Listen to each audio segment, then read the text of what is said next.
Hello guys, Radhe Radhe. AS Rajgyan channel में आप लोगों का हार्दिक स्वागत है। तो कला संस्कृति की इस श्रृंखला में हम आज एक नया टॉपिक करने जा रहे हैं, जिसका नाम है राजस्थान के प्रतीक चिन्ह है। क्या नाम है? राजस्थान के प्रतीक चिन्ह है। तो अगर आपको इसके प्रिंटेड नोट्स चाहिए आपको, तो यूट्यूब प्रोफाइल में जाकर टेलीग्राम लिंक ज्वाइन करें। ठीक है, तो आइए स्टार्ट करते हैं। राजस्थान के प्रतीक चिन्ह में सबसे पहले लेते हैं राज्य पशु चिंकारा। ठीक है, तो एक चीज देखते हैं अपने कि जो राज्य पशु चिंकारा है ना, इसको राज्य पशु का दर्जा मिला 22 मई 1981। इंपॉर्टेंट है। वैज्ञानिक नाम है इसका गजेला गजेला। क्या है? गजेला गजेला। चिंकारा श्री गंगानगर जिले का शुभंकर है। ये क्वेश्चन हर एग्जाम में आता है कि किस जिले का शुभंकर कौन है, किसका कौन है, तो याद रखना SGNR अर्थात गंगानगर का शुभंकर कौन है? चिंकारा, जो राज्य पशु है। छोटा हिरण उपनाम है इसका। ठीक है, नाहरगढ़ अभ्यारण्य प्रसिद्ध है इसके लिए। अभ्यारण्य तो प्रसिद्ध है, नाहरगढ़ अभ्यारण्य। और सर्वाधिक चिंकारा जोधपुर जिले में देखे जाते हैं। ये चीज इंपॉर्टेंट है कि अभ्यारण्य तो है नाहरगढ़ अभ्यारण्य, और चिंकारा जोधपुर में सबसे ज्यादा देखे जाते हैं अगर जिले की बात आएगी तो। नाहरगढ़ अभ्यारण्य से एक बात याद आएगी आप लोगों को कि नाहरगढ़ अभ्यारण्य वही है जिसके तलहटी में जयपुर के कच्छावा शासक है ना, उनकी छतरियां बनी हुई है, और उनका नाम है गेटोर की छतरियां। क्या नाम है? गेटोर की छतरियां। आगे चलते हैं। चिंकारा के सींग आजीवन बने रहते हैं, जबकि हिरण हर वर्ष अपने सींग गिरा देता है और उसके नए सींग उगाते हैं। मतलब चिंकारा के जो सींग है ना, वो परमानेंट होते हैं, याद रखना। ज्यादा इंपॉर्टेंट नहीं है, लेस इंपॉर्टेंट। नेक्स्ट देखते हैं अपने। वो राज्य क्या था? पशु था। चिंकारा था राज्य पशु, और ये है राज्य पक्षी, गोडावन। ठीक है, उड़ता है, ज्यादा ज्यादा नहीं उड़ता क्योंकि इसका थोड़ा वजन ज्यादा होता है, बट उड़ता है, उड़ने वाला पक्षी है गोडावन, राज्य पक्षी। देखो, गोडावन को दर्जा मिला 21 मार्च 1981 को। ये चीज इंपॉर्टेंट है, सिर्फ दर्जा पूछते हैं। अगर डेट नहीं याद रहती ना आप लोगों को, तो ये जरूर याद रखना, 1981। उसका वैज्ञानिक नाम था, क्या था? पशु का जो चिंकारा था, गजेला गजेला। और इसका वैज्ञानिक नाम है क्रायोटिस नाइग्रिसेप्स। क्या नाम है? क्रायोटिस नाइग्रिसेप्स। देखो, अंग्रेजी में इसे क्या बोला जाता है? Great Indian bustard. क्या बोला जाता है इंग्लिश में? Great Indian bustard. गोडाउन को स्थानीय भाषा में सोहन चिड़ी, ये इसके देखो उपनाम देखो, सोहन चिड़ी, शर्मिला पक्षी कहा जाता है। ये शर्मिला पक्षी है और सोहन चिड़ी इसके उपनाम है। आगे चलते हैं, अन्य उपनाम देख लेते हैं। सारंग, हुकना, तुकदर, बड़ा तिलोर व गुमनाम। देखो, सोहन चिड़ी, शर्मिला पक्षी, सारंग, हुकना, तुकदर, बड़ा तिलोर व गुमनाम इसके उपनाम है। गोडाउन को हड़ौती क्षेत्र में माल मोरडी कहा जाता है। देखो, इंपॉर्टेंट बनता है बहुत ज्यादा। ये जितने नहीं है ना, ये जितने नहीं है, तो सबसे ज्यादा इंपॉर्टेंट है एक तो सोहन चिड़ी, शर्मिला पक्षी, और हड़ौती क्षेत्र में माल मोरडी कहते हैं। राजस्थान में गोडाउन सर्वाधिक क्षेत्रों में पाए जाते हैं। कहाँ कहाँ? देखो, एक हो गया जैसलमेर, दूसरा हो गया बाड़मेर, तीसरा है सोरसन बारा। जैसलमेर, बाड़मेर, सोरसन बारा। देखो, इसका प्रजनन है ना, इसके प्रजनन हेतु जोधपुर चिड़ियाघर प्रसिद्ध है। अगर पूछ ले कि जो गोडाउन पक्षी है, इसका जो प्रजनन केंद्र है कहाँ है, कौन सा प्रसिद्ध है, और प्रजनन काल अक्टूबर नवंबर का महीना माना जाता है। देखो, प्रसिद्ध, इसके प्रजनन के लिए प्रसिद्ध तो है जोधपुर चिड़ियाघर, और प्रजनन काल पूछ ले तो अक्टूबर नवंबर महीना है। ज्यादा इंपॉर्टेंट नहीं है ये चीज। देखो, 2011 में IUCN की रेड डाटा लिस्ट में इसे क्रिटिकली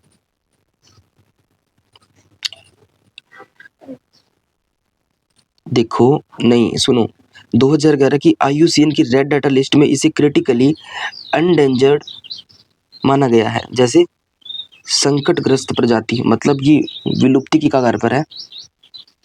1 नवंबर 1980 को भारत सरकार ने इस मरुस्थलीय राज्य पक्षी पर 2.30 अर्थात ₹2.5 का बोल सकते हैं डाक टिकट जारी किया गया। ₹2.30 का। ओके, ₹2 30 पैसे का डाक टिकट किस पर जारी हुआ? 1 नवंबर 1980 को राज्य पक्षी गोडावण के ऊपर। गोडावण के संरक्षण हेतु राज्य सरकार ने विश्व पर्यावरण दिवस 5 जून 2013 को राष्ट्रीय मरुउद्यान जैसलमेर में प्रोजेक्ट ग्रेट इंडियन बस्टर्ड प्रारंभ किया। जैसलमेर में देखो सबसे ज्यादा पाए जाते हैं और जैसलमेर में जो राष्ट्रीय मरुउद्यान है ना, उसमें राज्य सरकार राजस्थान ने क्या किया, विश्व पर्यावरण दिवस 5 जून होता है 2013 को क्या किया, ग्रेट इंडियन बस्टर्ड प्रारंभ किया एक प्रोजेक्ट। यह प्रोजेक्ट प्रारंभ करने वाला राजस्थान भारत का पहला राज्य है। 1980 में जयपुर में गोडावण पर पहली बार अंतर्राष्ट्रीय सम्मेलन आयोजित हुआ। 1980 के अंदर हुआ था जयपुर में गोडावण पर पहला अंतर्राष्ट्रीय सम्मेलन, याद रखना। अब चलते हैं हम राज्य वृक्ष खेजड़ी की ओर। अब चलते हैं राज्य वृक्ष खेजड़ी की ओर। खेजड़ी को राज्य वृक्ष का दर्जा, ये फिर इंपॉर्टेंट है। देखो डेट ना याद रहे कोई बात नहीं, इसका सन जरूर याद रखना। सॉरी, सन है इसका 1983, 1983। वास्तविक नाम देखो है इसका, जो इसका वास्तविक नाम है प्रोसोफिस सिनेरिया। क्या है? प्रोसोफिस सिनेरिया वास्तविक नाम है। इसको राजस्थान का कल्पवृक्ष, थार कल्पवृक्ष, थार का कल्पवृक्ष, रेगिस्तान का गौरव आदि नामों से जाना जाता है। देखो इसके 3 उपनाम हो गए, राजस्थान का कल्पवृक्ष, थार का कल्पवृक्ष, रेगिस्तान का गौरव। वैज्ञानिकों ने खेजड़ी के वृक्ष की आयु 5000 वर्ष बताई है। 5000 वर्ष बताई है। इंपॉर्टेंट ज़्यादा नहीं है बट याद रखना, मतलब पेड़ों के अंदर सबसे ज़्यादा इसकी आयु है। राज्य में सर्वाधिक प्राचीन खेजड़ी के 2 वृक्ष 1000 वर्ष पुराने मांगलियावास गांव अजमेर में है। राजस्थान में सर्वाधिक प्राचीन खेजड़ी के 2 वृक्ष 1000 वर्ष, 2 वृक्ष देखे गए हैं और जो सबसे 1000 वर्ष पुराने हैं कहाँ है? मांगलियावास अजमेर में है। मांगलियावास गांव में हरियाली अमावस्या श्रावण को वृक्ष मेला लगता है। देखो श्रावण अमावस्या है ना, जो श्रावण अमावस्या उसके अंदर क्या होता है, मांगलियावास अजमेर एक ग्राम है, उसके अंदर वृक्ष मेला भरता है, पूछ सकते हैं।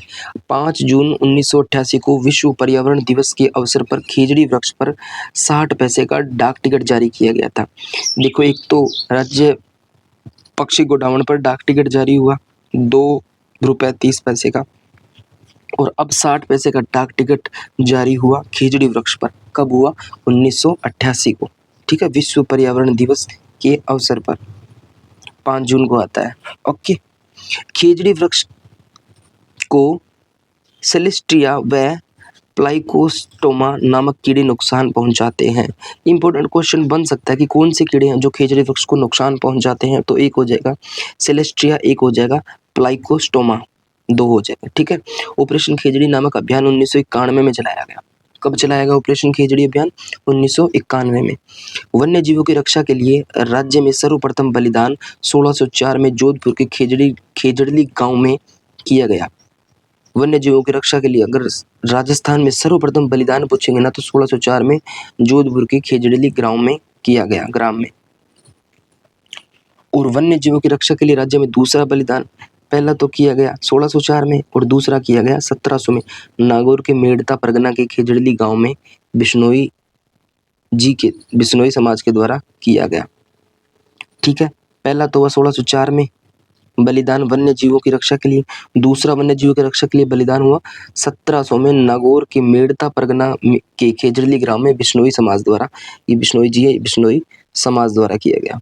ठीक है, अब बिश्नोई समाज के कौन से लोगों द्वारा किया गया आगे देखते हैं।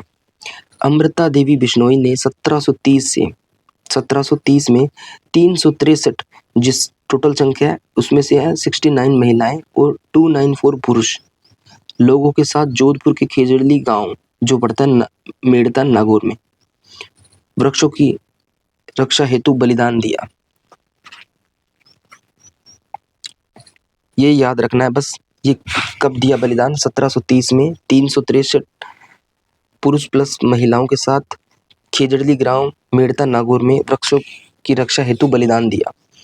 देखो इसकी वृक्ष की पूजा विजयदशमी आश्विन शुक्ल दशमी के अवसर पर की जाती है। खेजड़ली वृक्ष की पूजा विजयदशमी आश्विन शुक्ल दशमी। इसके नीचे नगाजी व जुझारजी बाबा के मंदिर बनते हैं, जिसे गोगा जी भी बोल सकते हैं कि खिजड़ी के नीचे गोगा जी, नगा जी और जुझार बाबा के मंदिर बने होते हैं, जिन्हें क्या बोला जाता है? थान। इसको हरियाणवी व पंजाबी भाषा में जांटी के नाम से जाना जाता है। इंपॉर्टेंट क्वेश्चन है, जांटी के नाम से कौन सा वृक्ष जाना जाता है? खेजड़ी।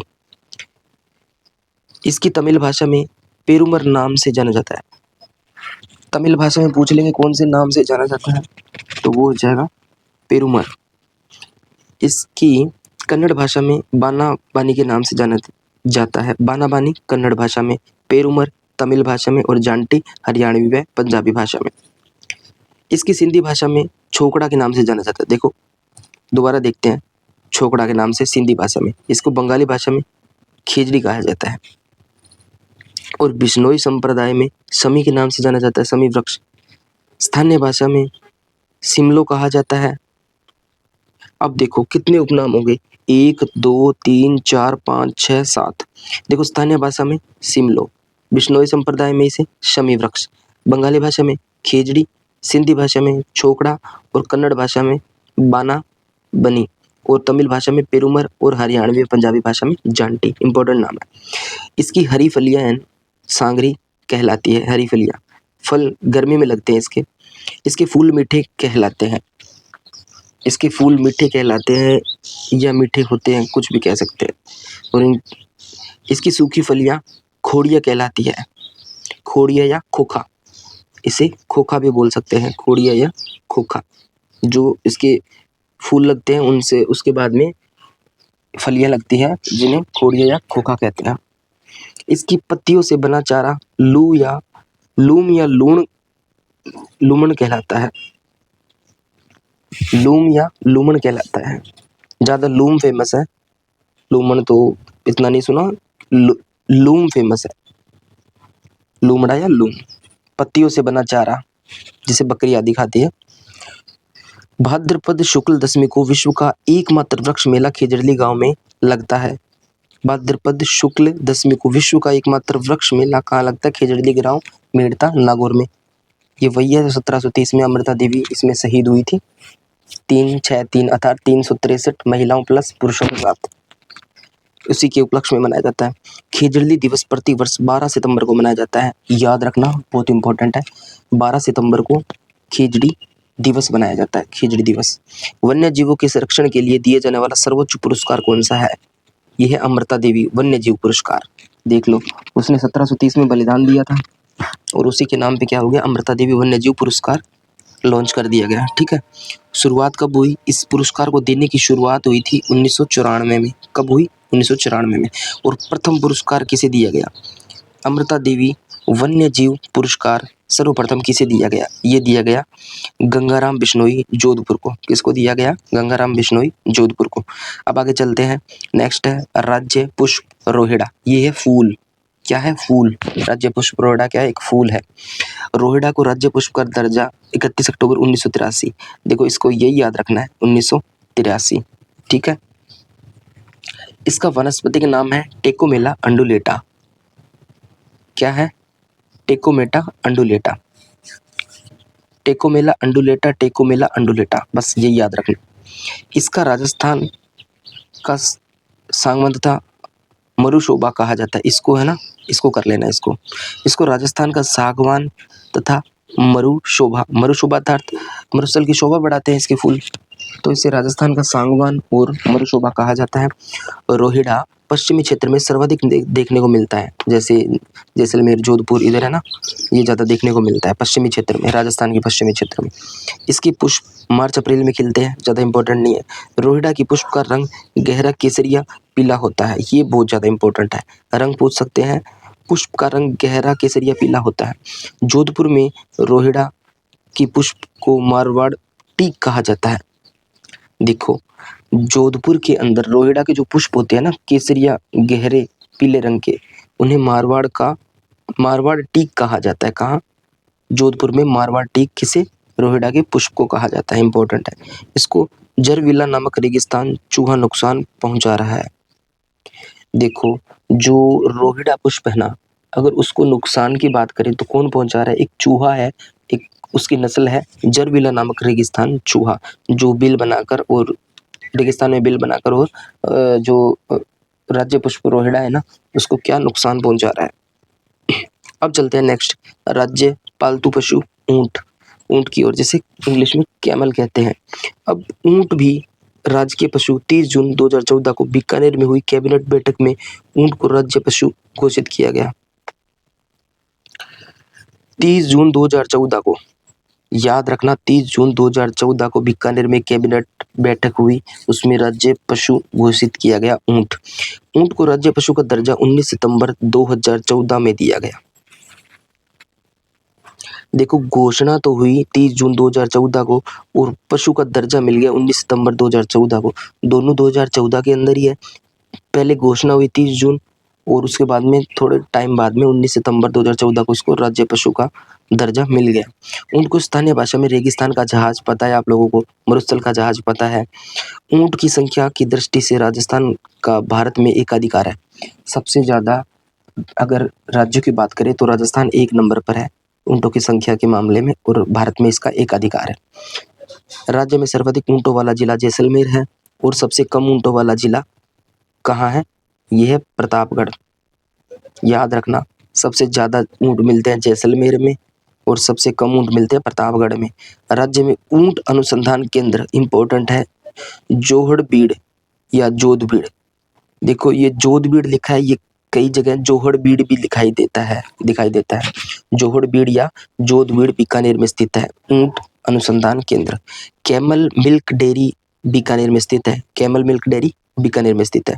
ऊंटों में पाए जाने वाला रोग कौन सा है?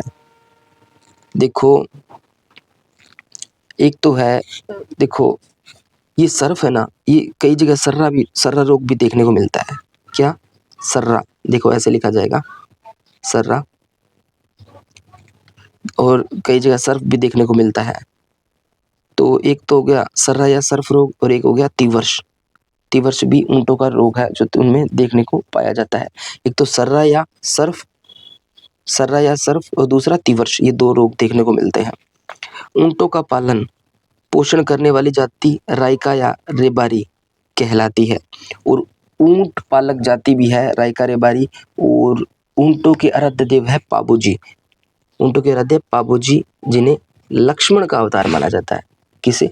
लक्ष्मण का अवतार माना जाता है। फर्स्ट ग्रेड में एक क्वेश्चन आया था कि जो ऊंटों की जो जाति है ना, पालक जाति, ऊंट पालक जाति, उनके आराध्य देव कौन है? तो ये तो पता है सबको, पाबूजी है। बट क्वेश्चन ये था कि पाबूजी को किसका अवतार माना जाता है? तो यह लक्ष्मण का अवतार। आगे चलते हैं। ऊंट के बच्चे के लिए टोडिया शब्द का प्रयोग, टोडिया या टोडिया, कैसे? टोडिया या टाडिया, कुछ भी बोल सकते हैं इसको। ऊंट के बच्चे को बोला जाता है। ओके, अब आगे चलते हैं। ऊंटों के देवता के रूप में पाबूजी की पूजा होती है, बता दिया मैंने। राजस्थान में ऊंटों को लाने का श्रेय पाबूजी को है। राजस्थान में सबसे पहले ऊंट कौन लाए? पाबूजी लेकर आए। ऊंटों के गले का आभूषण गोरबंद कहलाता है। गाना भी बना हुआ है, मारो गोरबंद नखराड़ो, उससे याद रह जाएगा आपको। अब चलते हैं राजस्थान का राज्य गीत। राजस्थान का राज्य गीत है केसरिया बालम पधारो हमारा देश। क्या नाम है? केसरिया बालम पधारो हमारा देश। देखो, अपने ने जितने भी ऊपर प्रतीक चिन्ह किए ना, सबसे इम्पोर्टेंट क्वेश्चन उनके वास्तविक नाम और उनको राज्य, पशु, पक्षी और पुष्प कब घोषित किया गया, ये याद रखना। ओके, तो अब चलते हैं हम। इस गीत को सर्वप्रथम उदयपुर की मांगी बाई के द्वारा गाया गया। उन्होंने इसे प्रसिद्ध किया, उदयपुर की मांगी बाई। इसे अंतर्राष्ट्रीय स्तर पर ख्याति दिलाने का श्रेय बीकानेर की अल्लाह जिलाबाई को। देखो, सर्वप्रथम तो उदयपुर की मांगी बाई द्वारा गाया गया और अंतर्राष्ट्रीय स्तर पर ख्याति किसने दिलाई? बीकानेर की अल्लाह जिलाबाई। अल्लाह जिलाबाई के गुरु का नाम उस्ताद अली बख्श खान था। इंपॉर्टेंट है ये। अल्लाह जिलाबाई के गुरु का नाम है उस्ताद अली बख्श। यह गीत मांड गायक की शैली में गाया जाता है। अब ये पूछ ले कि केसरिया बालम पधारो हमारा देश कौन सी शैली में गाया जाता है, गीतों की कौन सी शैली में गाया जाता है? तो ये है मांड गायक शैली गीतों की, उसमें गाया जाता है। गायिकाओं के नाम इसमें कौन कौन सी गायिकाएं फेमस है? देखो, स्वर्गीय हाजरा अल्लाह जिलाबाई। देखो, ये अभी वर्तमान में मौजूद नहीं है, बीकानेर से है, जिन्होंने क्या किया था, अंतर्राष्ट्रीय स्तर पर इस गीत को ख्याति दिलाई थी, वहाँ जाके एक गाना गाया था और उसे लोगों में पॉपुलर किया। ठीक है, तो ये स्वर्गीय हाजरा अल्लाह जिला बाई बीकानेर से। स्वर्गीय गौरी बाई, ये है बीकानेर से। ये कहाँ से है? बीकानेर से। और ये भी बीकानेर से है, गौरी बाई। और मांगी बाई, मांगी बाई कहाँ से है? उदयपुर से है। और गौरी देवी कहाँ से है? पाली से। देखो, गौरी बाई भी इसी में है और गौरी देवी भी इसी के अंदर है। देवी हो जाएगा बीकानेर से और देवी हो जाएगा पाली से, सॉरी, और गौरी हो जाएगा बीकानेर से। याद रखना, ज़्यादा इंपॉर्टेंट यही है, अल्लाह जिला बाई और ये मांगी बाई और गौरी बाई। अब चलते हैं राज्य नृत्य घूमर। घूमर के बारे में जानते हो आप लोग सब कि घूमर क्या है? हमारा राज्य नृत्य है।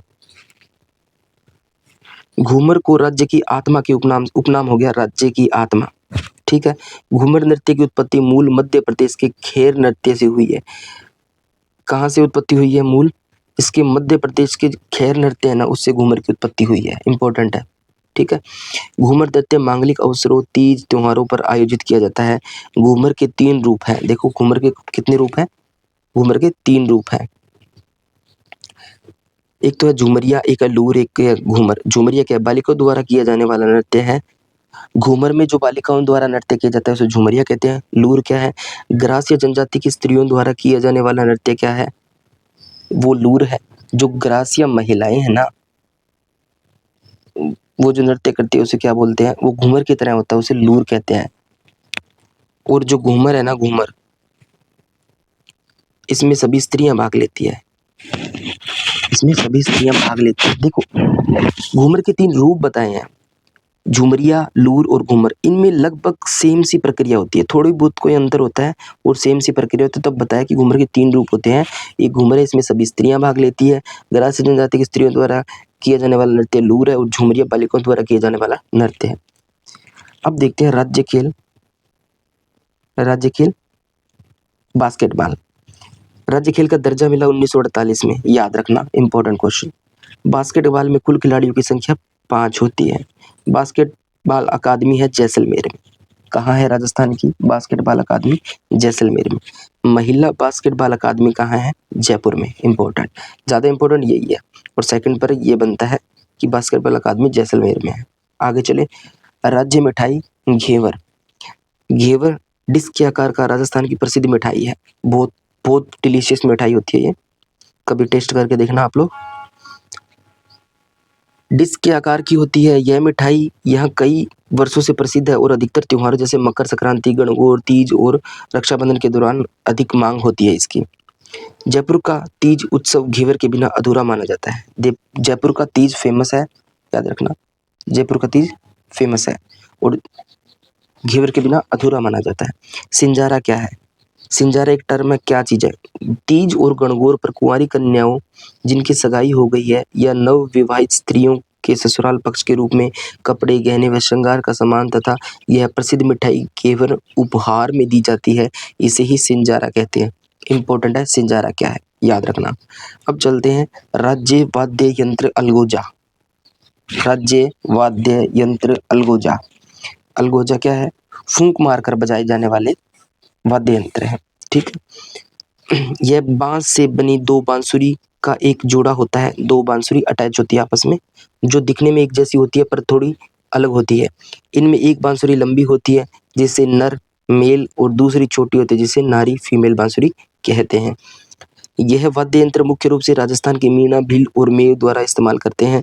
यह होला मोहल्ला और वीर तेजा जी की कथाओं जैसे पारंपरिक लोक प्रदर्शन में भी बहुत महत्वपूर्ण है। इतना इम्पोर्टेंट नहीं है ये, इतना इम्पोर्टेंट नहीं है। ठीक है, आगे चलते हैं, राज्य कवि सूर्यमल मिश्र। ठीक है, ये इम्पोर्टेंट है। जन्म देखो इनका 1815-68 में इनकी डेथ हुई। बूंदी साम्राज्य के थे। कहाँ के थे? बूंदी साम्राज्य के थे, जो डिंगल और संस्कृत सहित कई भाषाओं के ज्ञाता थे। महत्वपूर्ण ग्रंथों की रचना, वंश भास्कर, वीर सतसही, बलवंत विलास, छंदो मयूर, सती रासो, धातु रूपावली और राम रंजाट। सबसे फेमस है वंश भास्कर, राम रंजाट, वीर सतसई और सती रासो। ये ज़्यादा इंपॉर्टेंट है, याद रखना। उन्हें आधुनिक राजस्थानी काव्य के नवजागरण का पुरोधा कवि माना जाता है। इनका उपनाम है। राजस्थानी काव्य के नव जागरण का पुरोधा कवि माना जाता है और उनके सम्मान में राजस्थानी भाषा का सर्वोच्च पुरस्कार सूर्यमल मिश्रण शिखर पुरस्कार दिया जाता है। ठीक है, हमारे राज्य कवि है सूर्यमल मिश्रण और उनके ऊपर एक जो पुरस्कार लॉन्च किया गया उसका नाम है सूर्यमल मिश्रण पुरस्कार। राजस्थानी भाषा का सर्वोच्च पुरस्कार है ये। ओके, अब एक टॉपिक करते हैं अपने, छोटा सा टॉपिक है इसी के अंदर कि राजस्थान के जिले, शहर या नगर है ना, उनके उपनाम देखते हैं अपने, जल्दी जल्दी एक नज़र में देखेंगे। देखो, श्रीगंगानगर है, राजस्थान का अनगार, धान का कटोरा, रामनगर, ऊन का घर, रावी घाटी, जंगल प्रदेश, सॉरी यहाँ जंगल प्रदेश है, जंगल नहीं है, जंगल प्रदेश, सरस नगरी, हजार हवेलियों का शहर। ठीक है, अब चलते हैं जैसलमेर, थार का गढ़ा, राजस्थान की स्वर्ण नगरी, राजस्थान का अजूबा, पीले पत्थरों का शहर, रेगिस्तान का गुलाब, झरोखों की नगरी, हवेलियों का शहर, गाड़ियों का शहर, सैलानी नगरी, म्यूजियम सिटी। सारे नाम इंपॉर्टेंट है, आपको याद भी रह जाएंगे और आपने सारे सुने हैं। बाड़मेर की ओर चलते हैं, राजस्थान का खजुराहो, बाड़मेर का कुंभ, बालोतरा को बोलते हैं, बालोतरा अलग है बाड़मेर से जिला। रेगिस्तान का जल महल बोला जाता है बाड़मेर को, और पापोलन नगरी, ओके, जालोर को ग्रेनाइट सिटी, सांचौर जालोर को, सांचौर जो कि जालोर में राजस्थान का पंजाब,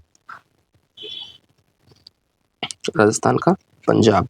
अब देखते हैं सिरोही को, राजस्थान का शिमला, माउंट आबू सिरोही है ना, माउंट आबू जो ठंडी जगह है उसीलिए इसे शिमला से वो किया है रिप्लेस।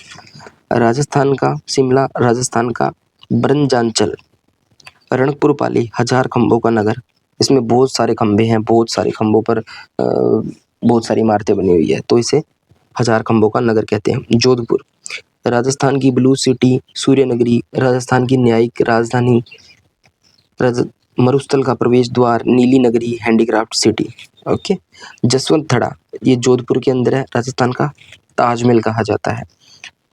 अब चलते हैं ओशियां, जोधपुर में है, राजस्थान का खजुराहो, प्राचीन नाम है इसका उपकेशपट्टन, ओशियां का पुराना नाम है उपकेशपट्टन। पिपाड़ बालोतरा के अंदर है, पिपाड़ बालोतरा में मारवाड़ का लघु मारवाड़ आहू, इसे बोलते हैं मारवाड़ का लघु मारवाड़ आहू, रेगिस्तान का मारवाड़ आहू। नागौर, राजस्थान के औजारों का शहर, राजस्थान की धातु नगरी। अजमेर है, राजस्थान का हृदय, इंपॉर्टेंट है, राजपूताना की कुंजी एकदम मध्य में है, और भारत व राजस्थान का मक्का, अंडों की टोकरी, खानाबदोश नगरी, राजस्थान का नाका। ठीक, पुष्कर के बारे में देखते हैं, देवताओं की नगरी, तीर्थों का मामा, गुलाबी नगरी, सॉरी गुलाबी नगरी तो जयपुर है, ये गुलाब नगरी, मंदिरों की नगरी। ओके, अब चलते हैं तारानगर अजमेर, राजस्थान का जिब्राल्टर, डूंगरपुर, पहाड़ों की नगरी, बेणेश्वर तीर्थ, वागड़ का प्रयागराज और वागड़ का वैभव कहते हैं। उदयपुर, राजस्थान का कश्मीर, एशिया का Venice, lake city of India, पूर्व का वेनिस, मार्बल व फाउंटेन सिटी। फाउंटेन सिटी क्यों? क्योंकि वहाँ फुहारे और झरने, फाउंटेन, झीलें हैं। झीलों की नगरी, तट स्थिरमा बेसिन में बसा शहर, चिंक नगरी, मेवाड़, प्राचीन नाम मेवपाट। राजमहल उदयपुर, राजस्थान का विंडसर महल। जगत उदयपुर, मेवाड़ का खजुराहो। भीलवाड़ा, राजस्थान का मैनचेस्टर, वस्त्र नगरी, टेक्सटाइल सिटी, अबरक मंडी। नेक्स्ट देखते हैं कोटा, उद्योगों व बागों का शहर, कोटा में उद्योग और बाग बहुत ज़्यादा है। राजस्थान की शिक्षा नगरी, ये भी इंपॉर्टेंट आपको पता है, राजस्थान का कानपुर, इंद्रप्रस्थ नगर, राजस्थान का नालंदा औद्योगिक नगरी। कोटा औद्योगिक नगरी है, याद रखना। अब 12, राजस्थान में मानसून का प्रवेश द्वार, आदिवासियों का नगर, साग दिगों का शहर। राजस्थान में मानसून का प्रवेश द्वार 12 को कहते हैं क्योंकि 12 से राजस्थान में मानसून का प्रवेश होता है। हनुमानगढ़,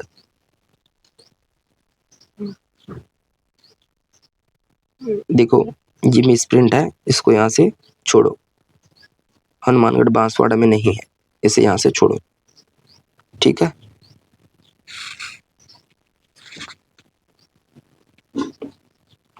सॉरी, सुनो, यहाँ है हनुमानगढ़ नहीं है, यहाँ है मानगढ़,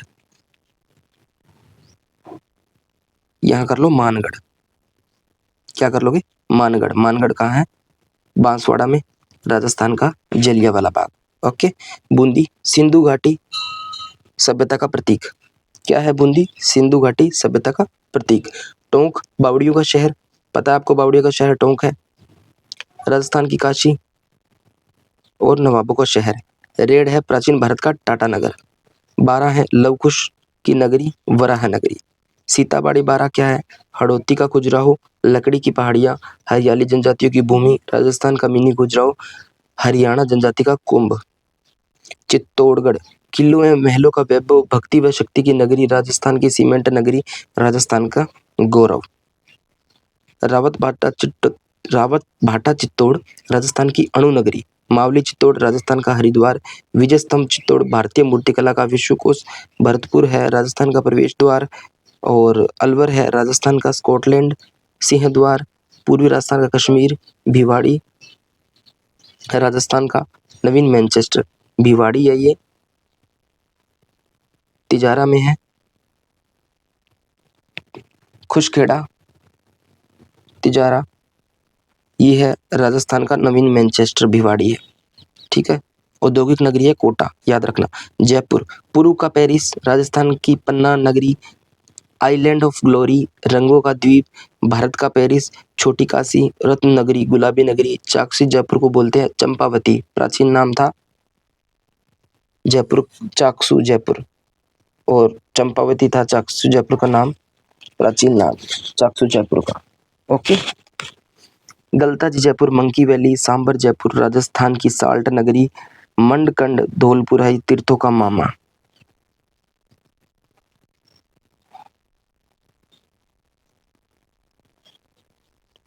सुनो वेट, ये गलत है, ये है मचकुंड, मिसप्रिंट है, मचकुंड धौलपुर तीर्थों का मामा, ठीक है।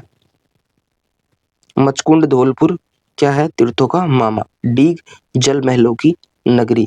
झालावाड़ घंटियों का शहर, हेरिटेज सिटी। कोलवी झालावाड़ राजस्थान का एलोरा। हल्दी घाटी राजसमंद स्वतंत्रता प्रेमियों का तीर्थ स्थल। रणथंभौर सवाई माधोपुर भारतीय बाघों का घर। झालावाड़ है राजस्थान का मासिन, झालावाड़ है राजस्थान का मासिन राम, ठीक है। ये मासिस नस नहीं है, ये राजस्थान का मासिन राम है। और राजस्थान का नागपुर, ये मिस प्रिंट है, इसे मासिन राम कर लो, ओके। और झुंझुनू है तांबा नगरी, सैनिकों की भूमि। करौली है डांग की रानी। तो आई होप सबको ये टॉपिक अच्छा लगा होगा, और मिलते हैं नेक्स्ट टॉपिक में एक नई वीडियो के साथ। और ये हमारा टॉपिक कंप्लीट हो गया, राजस्थान के प्रतीक चिन्ह है। तब तक के लिए राधे राधे, जय श्री कृष्णा।